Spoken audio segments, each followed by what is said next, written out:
The autumn evening at Windsor Castle was crisp and clear, with golden light filtering through the ancient oak trees that lined the approach to the main gates.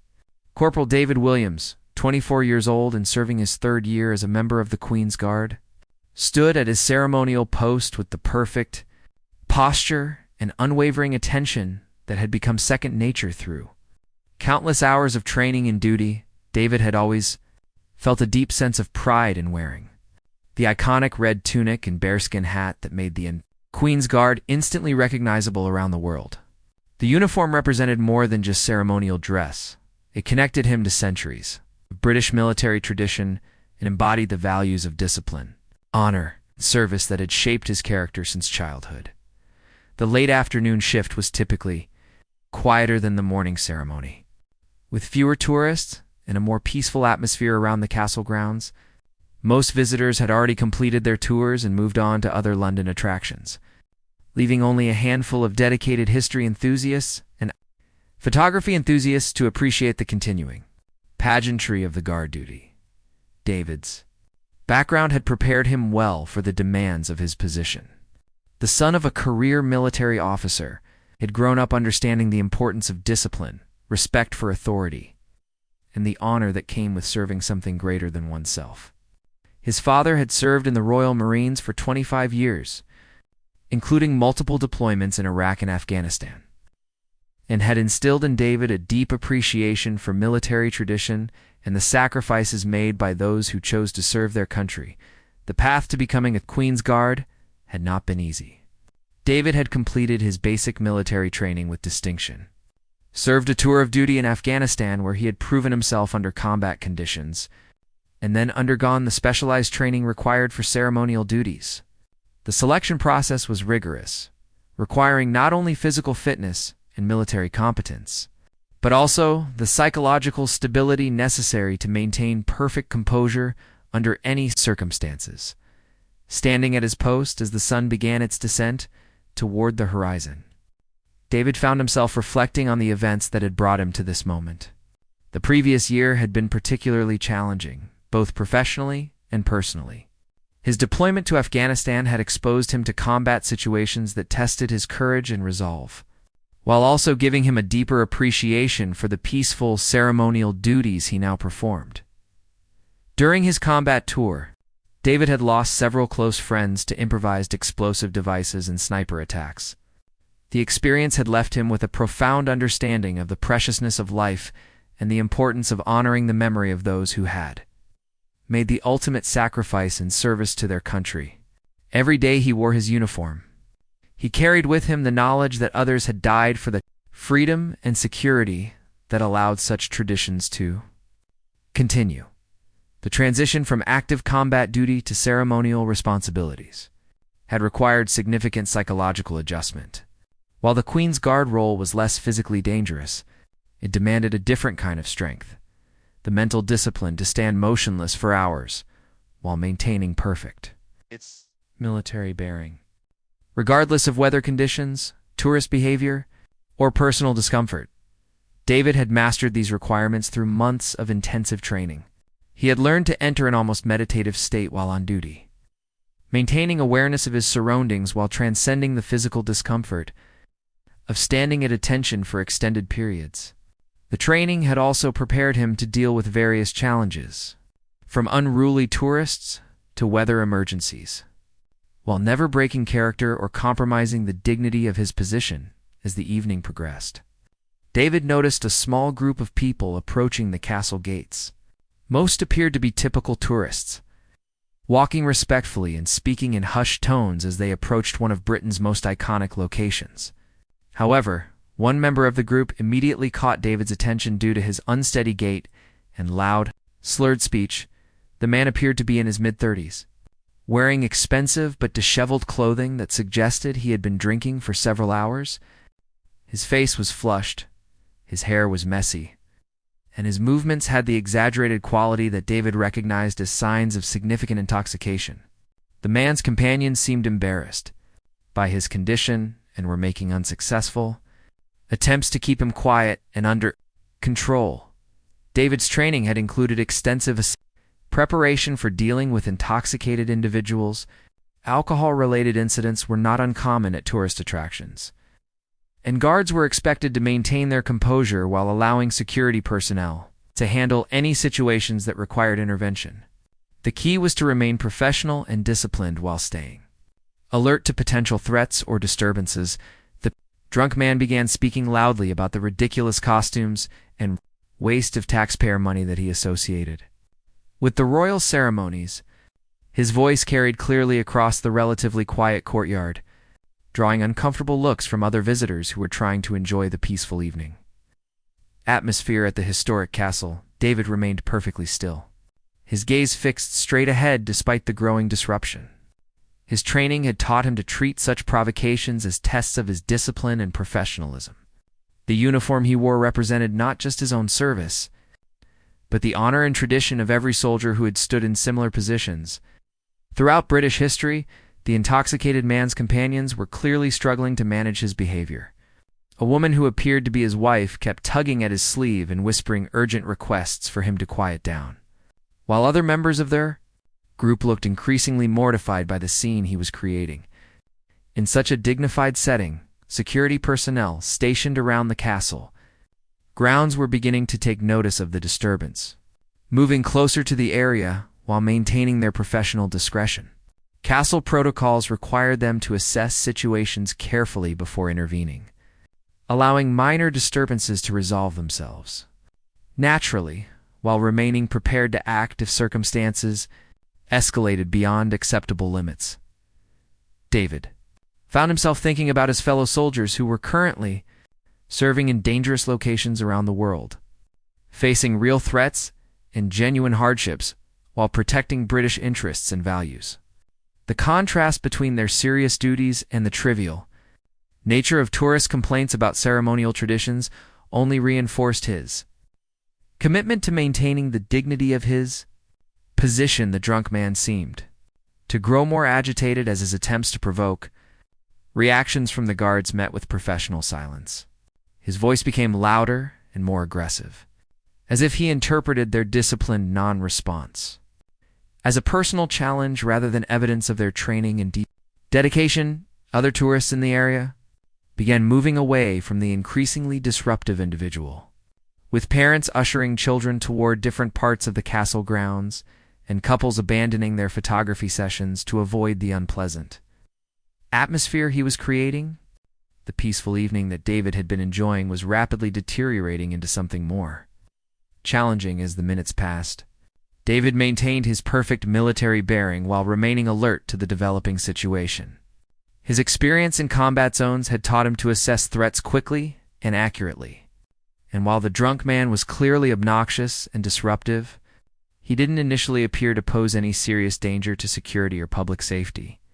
However, David's instincts, honed through years of military service and months of guard duty, were beginning to suggest that this situation might escalate beyond typical tourist complaints. The combination of alcohol, embarrassment from his companions, and frustration at being ignored by the guards was creating a volatile mixture that could lead to more serious problems. The stage was set for a confrontation that would test not only David's professional training but his personal character. As the drunk man's behavior was about to cross lines that would transform a minor disturbance into something far more serious and emotionally challenging than anyone present could have anticipated. The drunk man's behavior continued to deteriorate.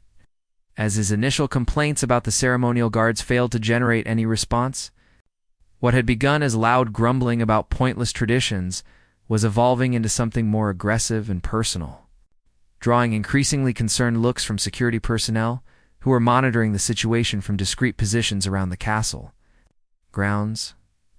David Williams maintained his disciplined stance, but his combat-trained awareness was processing every detail of the developing situation. The man's slurred speech was becoming more hostile, his gestures more erratic, and his companions were showing signs of genuine distress as they realized they were losing control of his behavior in such a public and historically significant setting. "Look at these tin soldiers," the drunk man announced loudly, gesturing broadly toward David and the other guards visible from his position. Standing around like mannequins while real people work for a living? What kind of grown man chooses to play dress-up for tourists? It's pathetic. His wife, a well-dressed woman in her early 30s, grabbed his arm more firmly and spoke in an urgent whisper that was clearly audible to nearby tourists. "Please, Martin, you're embarrassing us. These people are just doing their jobs. Let's go back to the hotel, and you can sleep this off." Martin shrugged off her restraining hand with more force than necessary, causing her to stumble slightly. The physical aspect of his agitation was beginning to concern the security personnel, who moved slightly closer while maintaining their professional discretion about when to intervene in tourist disturbances. "Don't tell me what to do," Martin snapped at his wife, his voice loud enough to carry across most of the courtyard. "I paid good money for this vacation, and I'll express my opinions about what I see. These overpaid toy soldiers need to hear what real people think about their little performance." Other tourists were now actively avoiding the area where Martin was creating his disturbance. Families with children moved to different viewing areas. Couples abandoned their photography sessions, and tour groups altered their routes to avoid the increasingly unpleasant confrontation that was developing near the main gate. David remained motionless, drawing on the mental discipline that had been drilled into him during months of specialized training. The Queen's Guard preparation included extensive psychological conditioning for handling provocations, but Martin's combination of intoxication and aggressive entitlement was presenting challenges that required all of his professional composure. The drunk man began circling David's position, studying him like a predator examining potential prey. His movements were unsteady but determined, and his eyes had taken on the unfocused but hostile expression that David recognized from his military experience as a warning. "Sign of potential violence? I'm talking to you." "Statue boy," Martin said, moving closer to the barrier that separated tourists from guard positions. "Don't you have anything to say for yourself? Or are you too stupid to carry on a conversation with your betters?" The insult about intelligence struck David more personally than the general complaints about his profession. He had graduated from university with honors before joining the military, had excelled in every aspect of his training, and had proven himself capable and competent in genuine combat situations. The suggestion that choosing military service indicated stupidity was both ignorant and offensive. Security personnel were now openly monitoring the situation, though protocols still required them to allow the guards to handle verbal provocations through disciplined non-response. The system relied on troublemakers eventually growing bored when their attempts at provocation failed to generate reactions. Martin, however, seemed to be entering a different psychological state. Rather than losing interest in the face of professional silence, he appeared to be interpreting the guard's discipline as weakness or fear, which only encouraged him to escalate his aggressive behavior further. "You know what I think?" Martin continued, his voice taking on a crueler tone. "I think you're all cowards hiding behind pretty uniforms and ceremony. Real soldiers fight wars and defend their countries. You people just stand around posing for pictures like some kind of historical theme park actors." The attack on their military credentials was particularly unfair, as David and most of his fellow guards were combat veterans who had served with distinction in dangerous locations around the world. The suggestion that ceremonial duty indicated cowardice rather than honor showed Martin's complete ignorance about the qualifications required for Queen's Guard service. David's wife, who had been trying unsuccessfully to control her husband's behavior, now appeared genuinely frightened by his escalating aggression.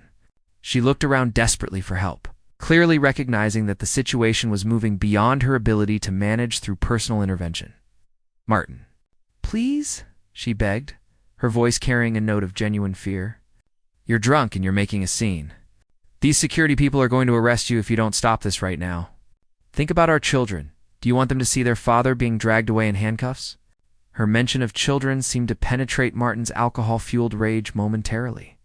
But instead of calming him down, it appeared to make him angrier, as if her reasonable concerns were somehow betraying him in front of the audience he was trying to impress with his aggression. "Don't lecture me about our children," he snarled. "I'm teaching them an important lesson about not being impressed by empty ceremony and mindless authority. These guards represent everything that's wrong with this country. blind obedience to outdated traditions. Instead of focusing on real progress, the political dimension of his complaints was adding another layer of complexity to the situation. What had begun as simple drunken rudeness was evolving into a more ideological attack on the institutions and traditions that David had dedicated his life to serving and protecting. Other members of Martin's tour group were now actively distancing themselves from the confrontation, some moving to completely different areas of the castle grounds, while others approached security personnel to express their concerns about his behavior and their inability to control him. David found himself thinking about his fallen comrades from Afghanistan, soldiers who had died protecting the very freedoms that allowed Martin to express his opinions so publicly and aggressively. The irony was painful. Men and women had sacrificed their lives to preserve the democratic values that permitted such disrespectful behavior toward those who continued to serve. The drunk man's aggression was continuing to escalate, and his movements were becoming more erratic and unpredictable. Security personnel were clearly preparing to intervene if his behavior crossed the line from verbal harassment to physical threat. But they were also trying to avoid creating a larger scene that would disrupt other visitors' experiences. "You want to know what I really think about your precious uniform?" Martin said, his voice taking on a tone that made several nearby tourists step back instinctively. "I think it's a joke. I think everything about this whole performance is a waste of time, money, and human potential." David remained at perfect attention, but something in Martin's tone and body language was triggering his combat-honed instincts for assessing genuine threats. The situation was approaching a tipping point where professional protocols might no longer be sufficient to maintain order and safety. Peaceful evening that had begun with David reflecting on his service and the honor of his position was rapidly deteriorating into something that would test not only his training but his personal character in ways that none of the participants could have anticipated. Martin's next actions would cross lines that would transform this from a manageable tourist disturbance into something far more serious, with consequences that would affect everyone present and leave lasting impacts on both the aggressor and his victim. The stage was set for a moment that would demonstrate the real cost of disrespecting those who serve, and the swift justice that follows when boundaries are crossed in such sacred spaces. Martin's behavior had reached a level of aggression that was making everyone in the courtyard deeply uncomfortable. His wife was now openly crying, partly from embarrassment and partly from genuine fear about what her husband might do next. The combination of alcohol, wounded pride, and the public nature of his humiliation was creating a volatile situation that security personnel were preparing to address directly. David Williams continued to maintain his disciplined position, but his military training was processing threat indicators that suggested the situation was about to escalate. Beyond verbal harassment, Martin's body language, tone of voice, and increasingly erratic movements were all signals that David had learned to recognize during his combat. Deployment warnings that violence might be imminent. The drunk man had moved as close to the guard position as the barriers would allow, and was now studying David's face intently, as if searching for any crack in his professional composure that might provide a target for further attack. His frustration with the complete lack of response was clearly driving him toward more extreme measures. "I know you can hear me," Martin said, his voice taking on a more personal and threatening tone. "I can see it in your eyes. You're angry that someone is finally telling the truth about this pathetic charade you're participating in. You want to respond, but you're too much of a coward to break your precious little rules." Security personnel were now positioning themselves strategically around the confrontation, ready to intervene the moment Martin's behavior crossed the line from verbal harassment to physical threat. Their presence was becoming more obvious, which only seemed to further agitate the intoxicated man who was creating the disturbance. Other tourists had formed a loose circle around the incident, some recording with their smartphones, while others simply watched in horrified fascination as the situation continued to deteriorate. The peaceful evening atmosphere at Windsor Castle had been completely shattered by one man's inability to control his behavior and show basic respect for the historic setting. You know what your problem is? Martin continued, swaying slightly as he spoke. You've been brainwashed into thinking that this meaningless ceremony actually matters. You've wasted your life on something that has no real value, no real purpose, except to entertain tourists and make the royal family feel important. His wife made another desperate attempt to intervene, grabbing his arm and trying to physically pull him away from the confrontation. Martin, the police are going to arrest you, she whispered urgently. Please, for the love of God, just walk away. This isn't worth destroying our vacation or our marriage over. Martin shook her off more violently than before, causing her to stumble and nearly fall. Several tourists gasped at his rough treatment of his own wife, and the security personnel moved slightly closer. Clearly recognizing that his aggression was no longer limited to verbal attacks on the guards, "Stop trying to control," he shouted at his wife, loud enough for most of the courtyard to hear. "I'm making a point about the ridiculous way these people waste taxpayer money on outdated ceremonies. While real problems go unsolved, someone needs to speak truth to power." David remained motionless, but internally he was struggling with the conflict between his professional duty to ignore provocations and his personal instinct to defend his wife from her husband's increasingly aggressive behavior. The guard training emphasized maintaining discipline regardless of circumstances, but witnessing domestic violence presented moral challenges that went beyond typical protocol. The drunk man turned his full attention to David, apparently energized by the reaction his treatment of his wife had generated from the watching crowd. He seemed to interpret their obvious disapproval as validation of his aggressive approach, rather than criticism of his behavior. "Look at him." Martin addressed the crowd like a carnival barker, standing there pretending to be noble and dignified while a real man shows him what honest emotion looks like. He's probably never had an authentic feeling in his life, just programmed responses and robotic discipline. The attack on David's authenticity and emotional capacity was particularly unfair, given that his service record included both combat experience and the kind of genuine grief that comes from losing close friends in war. The suggestion that military discipline indicated emotional emptiness rather than strength showed Martin's complete misunderstanding of what service actually required. An elderly British gentleman in the crowd could no longer contain his disgust at Martin's behavior. "That's quite enough," he called out, in a voice carrying the authority of someone accustomed to being obeyed. "You're disgracing yourself and your country with this shameful display. These young men are serving with honor, which is more than can be said for your conduct here today." Martin turned his aggression toward this new critic with the same intensity he had been directing at David. "Mind your own business. Old man," he snarled. "Nobody asked for your opinion about anything. This is between me and Toy Soldier here." The elderly gentleman's military bearings suggested he was a veteran himself, and his expression showed the kind of controlled anger that David recognized from senior officers who had been pushed beyond their patience. "I fought in the Falklands," the man said quietly, "and I earned the right to speak about military service and honor. You, sir, are a disgrace." His words drew supportive murmurs from other British tourists in the crowd, many of whom were clearly sharing his outrage at Martin's behavior. The cultural and generational tensions were adding new layers of complexity to an already volatile situation. Martin seemed to feed off the broader conflict he was creating, as if the expansion of his audience provided new energy for his aggression.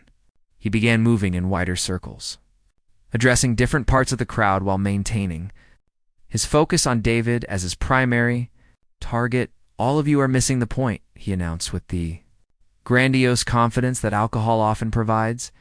"I'm the only one here brave enough to say what everyone is thinking, that this whole show is ridiculous and outdated. These guards are symbols of everything that's wrong with blind obedience to authority." Security personnel were now clearly preparing for immediate intervention. The situation had escalated beyond what could be managed through normal tourist protocols, and Martin's increasingly erratic behavior was presenting genuine risks to public safety and order. David's training had prepared him for many challenging situations, but the sustained nature of this personal attack, combined with the growing crowd and the obvious distress of Martin's wife, was creating pressures that tested even his well-developed discipline and composure. The drunk man seemed to sense that he was approaching some kind of climax to his performance. His movements became more deliberate, his voice took on a more threatening quality, and his eyes focused on David with an intensity that suggested he was preparing for some kind of dramatic gesture. "You want to know what I really think of your precious uniform?" Martin said, his words slurring slightly, but his intent unmistakably clear. "Let me show you exactly how much respect it deserves from real people in the real world." The threat in his voice was unmistakable. Security personnel began moving more openly toward intervention positions. David's combat instincts were now fully engaged, recognizing that whatever was about to happen would cross the line from harassment to assault. The peaceful evening that had begun with David reflecting on his service and the immense honor of his position was about to be shattered by an act so disrespectful and shocking that its consequences would extend far beyond the immediate participants, affecting everyone present and demonstrating the swift justice that follows when sacred boundaries are crossed. The moment that would define the entire confrontation arrived with shocking suddenness. Martin, fueled by hours of drinking and frustrated by his complete inability to provoke any response from David Williams, made a decision that crossed every line of decency and respect. Without warning, he leaned forward and spat directly onto David's pristine red uniform, the saliva landing on the chest area where his military decorations were proudly displayed. The courtyard fell into absolute silence. The casual chatter of tourists stopped instantly. Cameras froze in their operators' hands, and even the ambient sounds of the city seemed to pause in response to the magnitude of what had just occurred. The act was so shocking, so utterly disrespectful, that for several seconds nobody moved or spoke. David's face remained perfectly composed, but something fundamental changed in his eyes. The spittle on his uniform represented more than just a physical assault. It was an attack on everything he held sacred, every value he had dedicated his life to defending, and the memory of every soldier who had died wearing similar uniforms in service to their country. The elderly veteran who had earlier defended the guards stepped forward with an expression of absolute outrage. "You despicable coward," he said, his voice shaking with emotion. "You have just committed an act of such profound disrespect that it defies comprehension. That uniform represents centuries of sacrifice and honor, and you have defiled it with your ignorance." Martin seemed momentarily sobered by the enormity of what he had done, but his intoxication and wounded pride prevented him from backing down. "It's just spit on a costume," he said, though his voice lacked the confidence it had carried moments before. "Maybe now he'll remember that he's just a human being like the rest of us." The crowd's reaction was immediate and visceral. British tourists began expressing their outrage in voices that carried clearly across the courtyard, while visitors from other countries looked on in stunned disbelief at what they had witnessed. Several people were now actively recording the aftermath, recognizing that they had just witnessed something that would have serious consequences. Security personnel were already in motion before Martin had finished speaking. Years of training and protocol kicked in as they moved swiftly to contain a situation that had crossed from harassment into assault. The lead security officer, a man with obvious military background, approached Martin with professional efficiency while speaking into his radio to coordinate additional support. Double quotes, "Sir. You are under arrest for assault on a member of Her Majesty's Guard," the officer announced in a voice that carried absolute authority. "You have the right to remain silent, but anything you do say may be given in evidence against you in a court of law." Martin's wife collapsed onto a nearby bench, sobbing uncontrollably as the full implications of her husband's actions became clear. Their expensive vacation had just become a legal nightmare that would likely result in criminal charges, international embarrassment, and consequences that would follow them for years to come. "This is ridiculous," Martin protested, though his earlier bravado was rapidly evaporating as handcuffs were placed on his wrists. "It was just spit. I didn't hurt anyone. You people are overreacting to a harmless gesture of protest." The security officer's expression showed no sympathy for Martin's protests. Spitting on a member of the Queen's Guard is considered assault under British law, he explained curtly.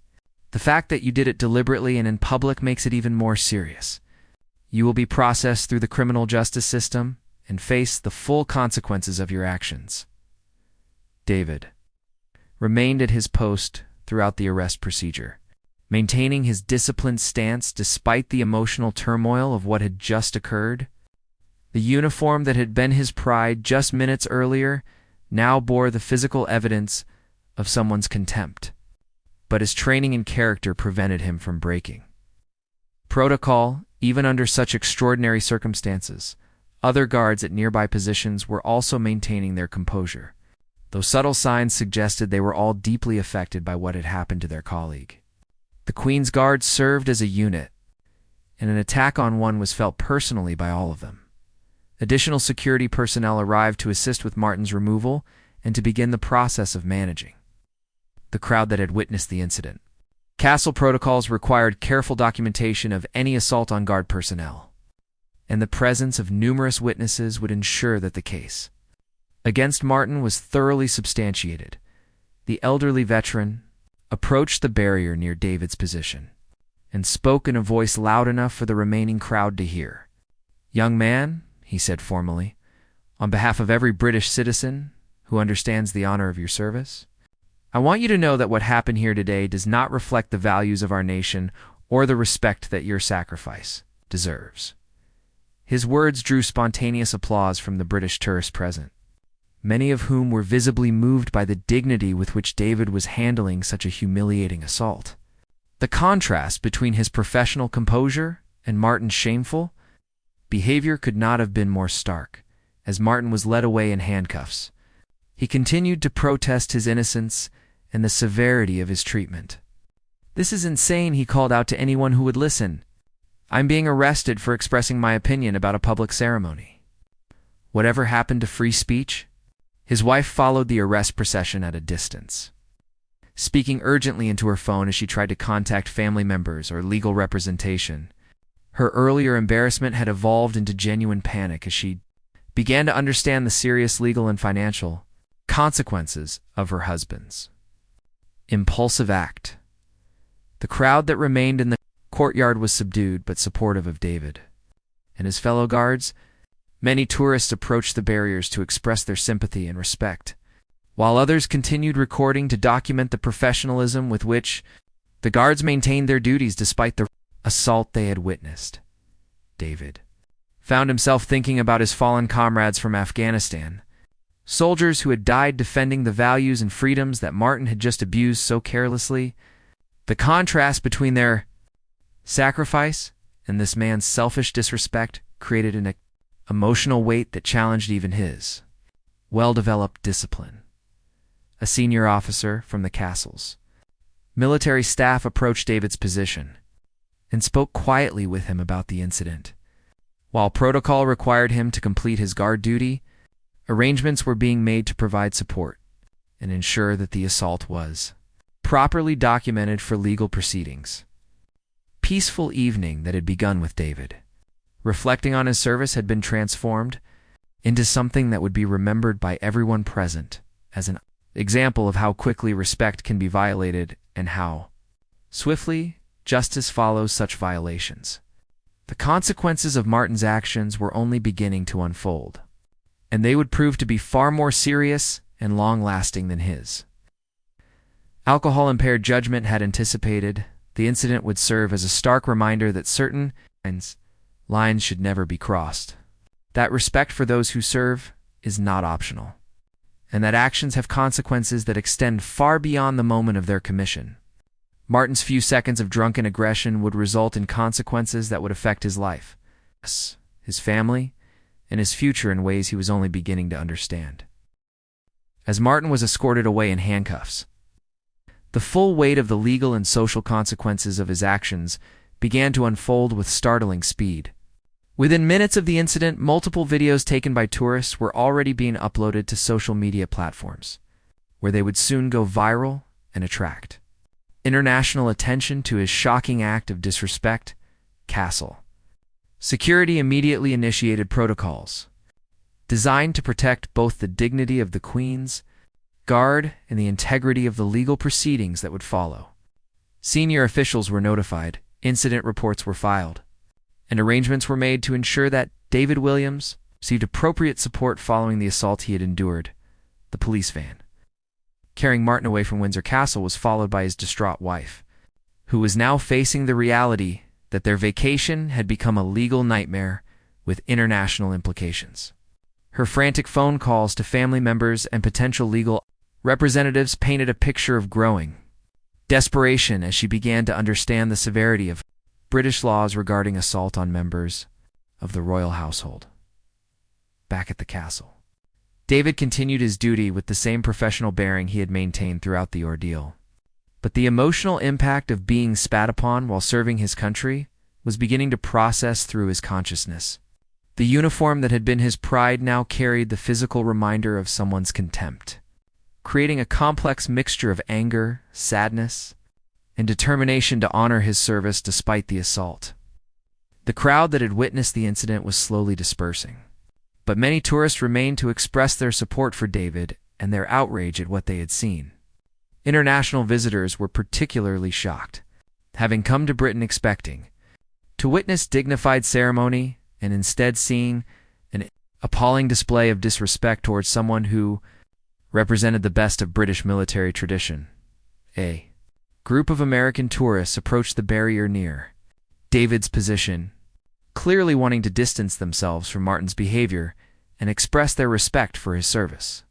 "We're so sorry about what happened," one woman said loudly enough for David to hear. "That man doesn't represent Americans or decent people anywhere. Thank you for your service and for maintaining your dignity through such a terrible experience." There. Words were echoed by visitors from other countries, creating an impromptu international show of support that helped counterbalance the negativity of Martin's assault. Children in the crowd seemed particularly affected, with parents using the moment to teach lessons about respect, consequences, and the importance of honoring those who serve their communities. Within hours, news of the incident had spread beyond social media to traditional news outlets. British newspapers picked up the story as an example of tourists behaving badly, while international media focused on the swift justice that followed Martin's assault and the professional response of the British security services. The legal consequences for Martin were severe and swift. British law takes assaults on members of the royal household very seriously, and the public nature of his crime, combined with the video evidence from multiple witnesses, made his case straightforward for prosecutors to pursue aggressively. Martin found himself in a London police station, where the sobering effects of his detention were rapidly replacing the alcohol-fueled bravado that had driven his behavior at the castle. The duty solicitor assigned to his case explained the serious charges he was facing and the likely consequences of his actions, including potential prison time, substantial fines, and a permanent criminal record that would affect his ability to travel internationally. "I was drunk," Martin kept repeating, as if intoxication could somehow excuse the magnitude of his disrespect. "I didn't mean to cause such a big problem. Can't we just apologize and make this go away?" His solicitor's expression made it clear that the situation was far beyond simple apologies. "Mr. Patterson," she explained patiently, "committed assault on a member of Her Majesty's Guard in a public place, in front of numerous witnesses, while being recorded by multiple cameras. The Crown Prosecution Service will almost certainly pursue this case aggressively as an example of the consequences for such behavior." Meanwhile, the emotional aftermath of the incident was affecting David in ways that his professional training hadn't fully prepared him to handle, while he had maintained perfect composure during the assault itself. The private moments afterward allowed the full impact of what had happened to begin processing through his consciousness. Senior officers from his unit met with David to provide support and ensure that he understood the resources available to help him deal with the psychological impact of the assault. The Queen's Guard took care of their own, and incidents like this one triggered comprehensive support systems designed to help service members maintain their well-being and effectiveness. "The uniform can be cleaned and restored," his commanding officer told him during a private debriefing. "But more importantly, Your conduct today exemplified everything that the Queen's Guard stands for. You maintained your discipline and dignity under the most challenging circumstances, and every member of this unit is proud to serve alongside you.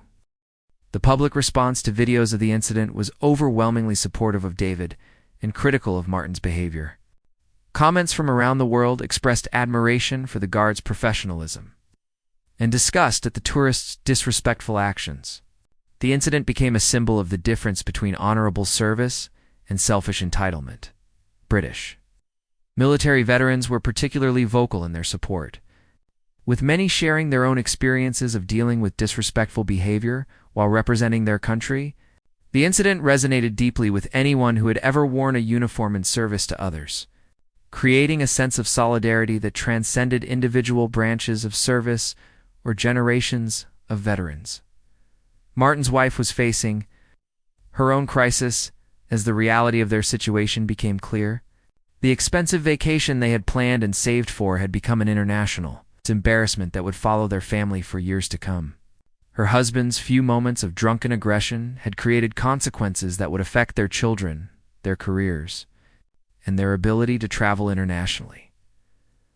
Local news crews had arrived at the castle to cover the story, interviewing witnesses and security personnel about the incident. The footage they captured would be broadcast internationally, ensuring that Martin's assault on the Queen's Guard became a cautionary tale about the consequences of disrespecting those who serve their countries with honor. The incident also prompted broader discussions about tourist behavior and the importance of showing respect when visiting historic sites and cultural institutions. Travel bloggers and cultural commentators used Martin's assault as an example of how not to behave when experiencing other countries' traditions and ceremonies. Back at the police station, Martin was beginning to understand the full scope of the legal troubles he was facing. The charges against him were serious. The evidence was overwhelming, and the public nature of his crime meant that his case would likely receive significant media attention throughout the legal proceedings. The maximum penalty for assault could include up to 6 months in prison, his solicitor explained. Given the public nature of your crime and the fact that you attacked a member of the Queen's Guard, a magistrate is likely to take a very dim view of your actions. You should prepare for the possibility of significant consequences. The financial implications were also severe. Legal fees, potential fines, and the cost of extending their stay in London while dealing with the court proceedings would be substantial. Their vacation budget had become a legal defense fund, and the romantic getaway they had planned was now a nightmare of police stations, solicitor meetings, and court appearances. Meanwhile, the support for David continued to grow throughout the evening. Fellow guards, military veterans, and members of the public expressed their admiration for his professionalism and their outrage at the assault he had endured. The incident became a rallying point for people who believed in showing respect for those who dedicate their lives to service. The castle administration was also taking steps to prevent similar incidents in the future. Security protocols were reviewed, additional personnel were assigned to higher-risk areas, and discussions began about implementing barriers that would provide better protection for guards while still allowing tourists to witness the ceremonies they came to see. David's family was notified about the incident and provided with support resources to help them deal with the media attention that was beginning to focus on their son's professional response to such a challenging situation. The pride they felt in his conduct was tempered by concern about the emotional impact of being assaulted while serving his country.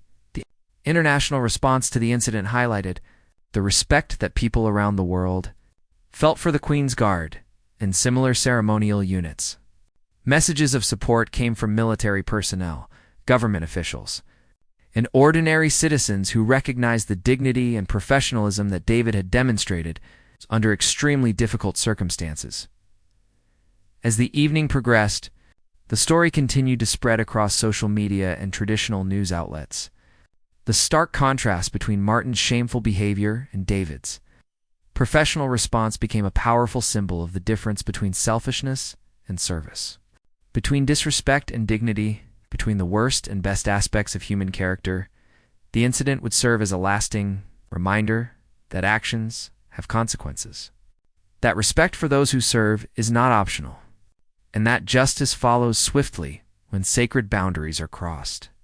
Martin's moment of drunken aggression would result in consequences that would affect his life for years to come, while David's professional response would be remembered as an example of how honor and duty can triumph even in the face of the most disrespectful treatment. The night was far from over, and the full consequences of what had transpired at Windsor Castle were still unfolding. But already it was clear that this incident would be remembered as a defining moment that illustrated the true cost of disrespecting those who dedicate their lives to serving something greater than themselves. 3 weeks after the incident at Windsor Castle, Martin Patterson sat in a London magistrate's court facing the full consequences of his drunken assault on Corporal David Williams. The international attention his case had received meant that the courtroom was packed with media representatives, military veterans, and members of the public who had followed the story from its viral beginnings to this moment of legal reckoning. Martin looked drastically different from the confident, aggressive tourist who had spat on David's uniform. The sobering effects of potential imprisonment, massive legal fees, and international humiliation had transformed him into a subdued, remorseful figure who finally understood the magnitude of what his few seconds of drunken aggression had cost him and his family. His wife sat in the gallery behind him, her face showing the strain of 3 weeks spent dealing with the aftermath of her husband's actions. Their children had been subjected to ridicule at school. Their employers had been contacted by media outlets, and their social media accounts had been flooded with criticism from people around the world who had seen the videos of the PDOs of the assault.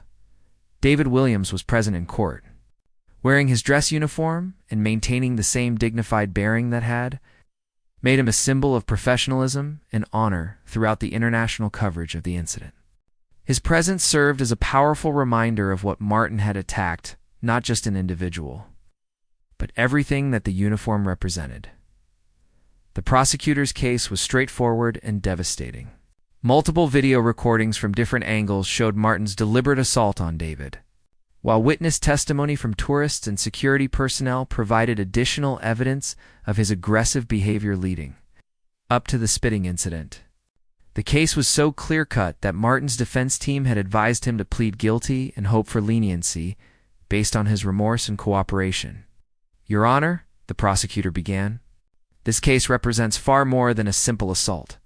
The defendant deliberately and publicly attacked not just Corporal Williams, but the institution he represents and the values he embodies. The Queen's Guard serves as a symbol of British military tradition and national pride, and Mr. Patterson's actions constituted an assault on those sacred principles." The courtroom was silent as the prosecutor detailed the impact of Martin's actions, not just on David personally, but on the broader community of service members who had felt the attack as a personal affront to their own dedication and sacrifice. Letters of support for David had arrived from military units around the world, while expressions of disgust at Martin's behavior had come from government officials, veterans organizations, and ordinary citizens. When Martin's defense solicitor stood to address the court, her task was nearly impossible. How could she defend actions that had been witnessed by hundreds of people and recorded from multiple angles? Her only option was to emphasize his remorse, his alcohol problem, and his willingness to accept responsibility for what he had done. "Your Honor," she said carefully, "Mr. Patterson stands before you today as a broken man who fully recognizes the enormity of his actions. He has written a letter of apology to Corporal Williams, though he understands that words cannot undo the harm he has caused. He is seeking treatment for his alcohol dependency and is prepared to accept whatever consequences the court deems appropriate." The magistrate, a stern woman with obvious military connections based on her bearing and terminology, listened to both presentations with careful attention. When she spoke, her voice carried the weight of someone who understood exactly what Martin's assault represented and why it could not be treated as a minor offense.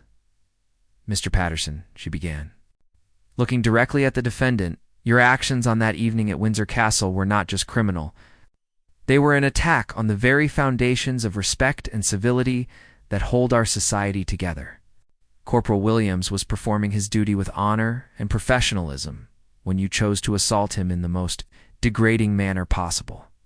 Martin stood to receive his sentence, his legs visibly shaking as he faced the consequences of his actions. The magistrate's expression showed no sympathy for his obvious distress, though her voice remained professional as she detailed the serious nature of his crimes.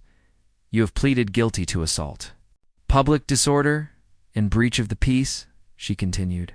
"The aggravating factors in this case include the public nature of your assault, the symbolic importance of your victim's role, and the international embarrassment you have caused to both your own country and ours." The sentence, when it came, was severe but not unexpected given the circumstances. Martin received 6 months in prison, a substantial fine that would strain his family's finances for years to come, and a 10-year ban from entering the United Kingdom that would prevent him from ever returning to the scene of his crime.